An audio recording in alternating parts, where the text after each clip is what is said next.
Today we're talking about the other open enrollment period, Medicare. This has nothing to do with the Affordable Care Act open enrollment period, which is getting a lot of discussion right now.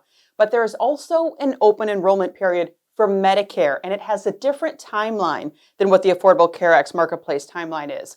Medicare open enrollment runs October 15th through December 7th. It's a quick window. This is to purchase coverage for 2020 or enroll in Medicare coverage for 2020.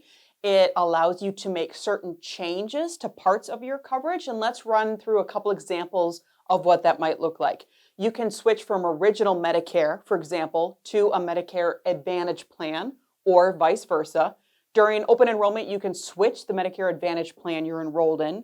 You can switch the Medicare Part D plan, the prescription drug plan you're enrolled in, or you could sign up for a Part D plan for the first time if you missed signing up before when you were first eligible. Now, there may be some late enrollment penalties for some people in that particular scenario, but it still could be an option. Now, if you're in a Medicare Part D or Advantage plan and you don't want to make any changes, you don't have to take any steps. But a lot of advocates out there would encourage you to make sure that your plan wasn't discontinued, that you did nothing and then your plan was gone because it was discontinued. There might be a couple other things you might want to check into. Medicare health and drug plans are allowed to make certain changes each year. So things like cost, coverage, and what the providers or pharmacies are in network could be changing.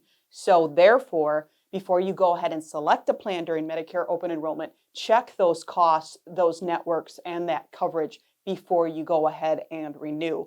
Now, open enrollment is your chance to shop and change plans. There is some flexibility once you get into early 2020, but not much. So don't rely on that little window in early 2020 to make any changes. Take that time before December 7th to make that happen.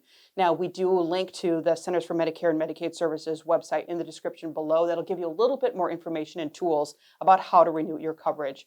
Hit the like button and subscribe to make sure you stay up to date with all of the open enrollment periods coming up this fall.